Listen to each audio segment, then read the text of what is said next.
Hey Steelers fans, I'm Thomas Mott. Welcome into our Pittsburgh Steelers news and rumor video here following, an ugly loss last night on Thursday Night Football. You guys obviously watched it. We're going to break it all down here today with my reactions. In for Megan today as she is off, but we have a lot to go ahead and get into in today's video. First, though, we have already reached 5,837 subscribers here on the channel. We are growing at an incredible rate here regarding your Pittsburgh Steelers, your beloved Pittsburgh Steelers. If you like the Steelers, like the channel, go down below and hit subscribe. We would greatly appreciate it.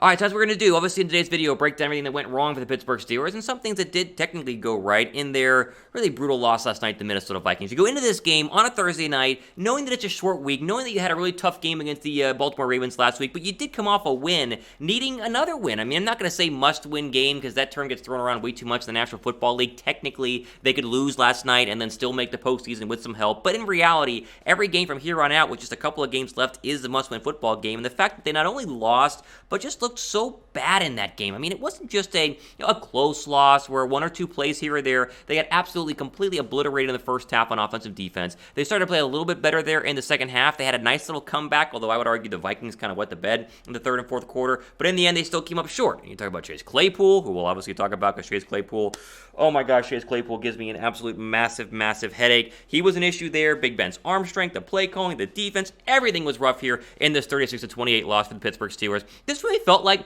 a microcosm of the entire season. I mean, this game right here took the entire previous, 12, 13 weeks and just piled it all into one game. You had Big Ben at times playing terrible, not even having any sort of arm strength, looking like he's an ancient dinosaur, and then you had Big Ben in the second half throwing the football down the field. The offense looking very good. You had Najee Harris fantastic in this game, as he normally was, and then you had the defense, who for a half got absolutely obliterated, as they have had happen to them multiple times this year. All that defensive talent, yet unable to get stops. You saw that in the first half, and then in the second half, they created some turnovers, they got some stops, and played like the Steelers defense has at other times. So just a great big microcosm of what the Steelers' entire team has been this year, and resulting in the loss the way that it happened, where they almost stormed all the way back, made us stay up extra late. I stayed up late watching this game, and in the end to be disappointed was, again, a microcosm of the season. Just brutal. Let me start with this. Ad break down below. Answer this question right here. Grade the Steelers' Week 14 performance versus the Vikings. A, B, C, D, or F. How do you grade them? Because they did come back in the end. I'm going to say it's a C-, but I'm curious what you guys' grade is down below right now.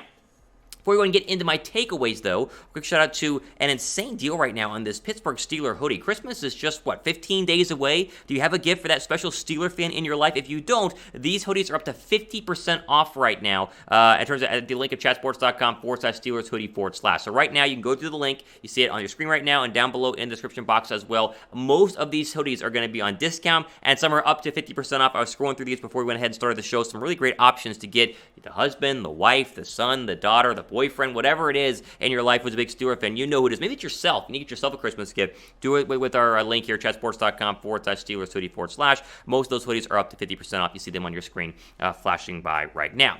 All right, first takeaway.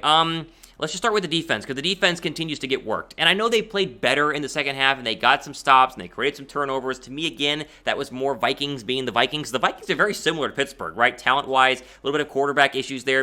Kirky's a lot younger, but he still makes some bonehead mistakes. They have talent on the outside. They have a good defense, and yet at times they're able to be up and down. It's a very similar NFC version, in my opinion, of the Pittsburgh Steelers. Dalvin Cook worked this defense. It's amazing how bad the Steelers have been trying to stop the run basically the entire year. I know Dalvin Cook is special. 27 carries for 205 yards and 2 touchdowns, 3 catches as well. I mean, goodness gracious, he was an absolute, monster against the Steeler defense. I know the Steeler defense is not perfect. It's not a top 5 defense by any means, but you should by no means give up 205 yards rushing to Dalvin Cook in a single game. Absolutely insane. Justin Jefferson, his numbers weren't as mind-boggling. I started Justin Jefferson on my fantasy team last night. He only had 12 points, but he had a couple of targets there where Kirk Cousins just missed him. This could have easily been 10 catches for 120 yards and 2 touchdowns by Justin Jefferson. This secondary gets worked. The front four got worked, especially in early on. They did settle down in the end, but this again shows the Steeler defense is one of the big head scratchers of the entire football team this year for their ability to be really good against Lamar Jackson last week and then so incredibly terrible in the first half against the Vikings here. Just makes you go, oh my goodness, what is going on? Yeah, before we go and answer this question, pin comment down below. Who's to blame for the Steelers' loss? Who do you blame for last night? Now, this is not who to blame for the entire season. It's who do you blame for last night? Do you blame the defense? Do you blame the offensive line? Do you blame Big Ben? Do you blame Chase Claypool, as we'll talk about? Give me your thoughts down below at the pin comment right now down below in the comments section. All right, let's talk about Big Ben. We must at least mention him, as of course you can't talk about the Steelers this year without talking about Big Ben Roethlisberger. His numbers felt meaningless. Like, honestly, last night felt very, very meaningless, especially there in the second half. And I don't know if this is all Big Ben's fault. You know what it really showed me last night? Is that Big Ben, when he's allowed to throw the football down the field, he can make some plays. He can throw some jump balls up there, and he has receivers on the outside that are talented enough. It felt like the first half was the bad Big Ben we've seen all year, where he looks ancient, where he's unable to move very much, where he doesn't have a very good arm strength, the accuracy is an issue. And then the second half, they said, we're down big, screw it, let him throw, and it actually worked out pretty well. It makes you kind of wonder how much of Big Ben's struggles are himself, which I'm not saying they aren't, because definitely a lot of that is due to the fact that he is old and, coming to the end of his life cycle, let's just say that as an NFL quarterback, but also play calling. But in the end, I think we all understand that it's simple. I appreciate the effort, and there was great effort in the second half, but it is time for a change. And all Steelers fans understand that Big Ben will retire at the end of the year, and then the question will be, do they make a big splash for an Aaron Rodgers or Russell Wilson? Do they draft somebody like a Kenny Pickett, who obviously out of Pitt, some hometown favoritism there as well? We all know a change is coming, but it is interesting to watch Big Ben, again, go out there and look completely different from one half to another. The second half, he almost led them to the largest comeback in NFL history. I mean, 29 points would have been the largest regular season comeback in the history of the National Football League. Really just a couple of plays short, but obviously the whole dug in the first half was too much to overcome. You guys think they're going to draft a quarterback in 2021? What do you think? Type Y down below for yes. Type N down below for no. I think they're going to make a run at one of these, big-name guys, a run at Aaron Rodgers, a run at Russell Wilson. But I think in the end, drafting a quarterback is probably what they're going to have to end up doing, even though it is a kind of weak quarterback class. Give me your thoughts down below right now. Now, obviously, talking a lot of bad in today's video, we must mention the one good, and the good being that Najee Harris continues to be that guy. He was very good last night and has been very good the entire year. I mean, the expectation when you draft a running back in the first round is that he's an instant impact for your offense, and Harris has not disappointed. 94 yards on 20 carries last night, had the touchdown, averaging 4.7 yards per carry, a factor in the passing game. He's been as good as advertised, and at least that's something that you can bring into next season with a new quarterback and hopefully a new offensive system that is focused a little bit more on running the football that can balance in, Chase Claypool on the outside and then balance in Najee Harris running the football. It was nice to see Harris last night, big part of that comeback, and continues to be as impressive as we expected coming out of Alabama there in the first round. Okay, I have to mentally prepare myself to talk about this, as you guys do too, but let's talk about Chase Claypool. Chase Claypool has got to grow up. Ryan Clark had a great segment on Get Up this morning talking about how he is just mentally a child, and he acts like a child, and it continues to be an issue, and it blows my mind that Mike Tomlin continues to put up with this. I mean, it's incredible that Chase Claypool has not grown up because he has to grow up. And it's like, Chase, this is year number 2. There were some issues in year number 1. You're still a young kid. You're coming out of Notre Dame. And obviously there are some thoughts there about he's young, give him time. We're now in year 2. And it's not like Chase Claypool only has 1 or 2 incidents. He had the incident in the first half where he had that really stupid 15-yard unsportsmanlike conduct. And then the play at the end of the game where it's 4th down and 3 or whatever it was, you make a great play. Slant route, get open. Ben puts it right on the money. And then he has to celebrate. Give you the first down here, and then he couldn't put the ball back in the right spot. That killed 10 seconds off the clock, and he's just like, what are you doing? It doesn't make sense. I like Chase Claypool. Very talented. I think he's only going to get better. But you start to see guys like this in the NFL who don't grow up, because sometimes rookie receivers eventually do grow up, and it's like, oh yeah, I need to be an adult, and they're an adult.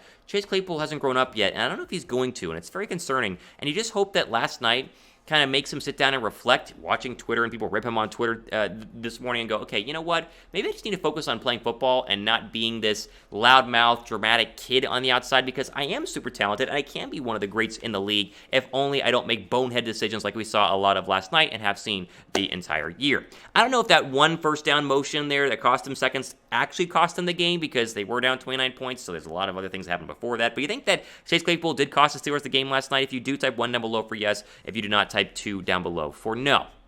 Okay, let's wrap it up here by talking about the playoff path, as we should do at the end of today's video, because it's not technically over, but the path is very rocky, cloudy, and hard to get through. Like, let's just say that. First off, your final 4 games are not easy. You have the Tennessee Titans next week, who are up and down right now, but still are a dangerous playoff football team. The Chiefs, you got to go to Arrowhead the day after Christmas. Good luck with that one. It's going to be cold, and the Chiefs are playing great football. Browns there, that's probably your easiest remaining football game, even though that's not guaranteed to be easy because it is a divisional game. And then at Baltimore, who's going to want revenge there in Baltimore obviously trying to lock up probably the division there going forward in the final week of the season. So that alone is a tough schedule, and you got to basically win out, because as you look at the playoff picture, there's not a lot of room for error, right? The Chargers are sitting there at 7-5, the Bengals are 7-5, the Bills are 7-5, the Colts are 7-6, the Raiders are 6-6. If any number of these teams win on Sunday, you're now 2 games back with 4 to play. Like, it's a game last night you can't lose. Again, can they win out and still make the postseason and have 10 wins and be the 7th seed or the 6th seed? Yes, for sure.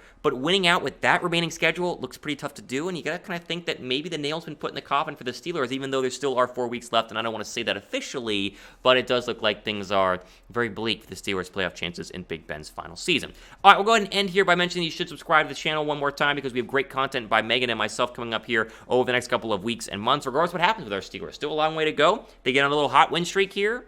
Who knows what can happen, but we'll cover everything regarding your Pittsburgh Steelers on the channel, so go down below and subscribe. Ultimate for today, breaking down the Steelers' loss last night. I'm Thomas Mott, signing off. To the rest of your day.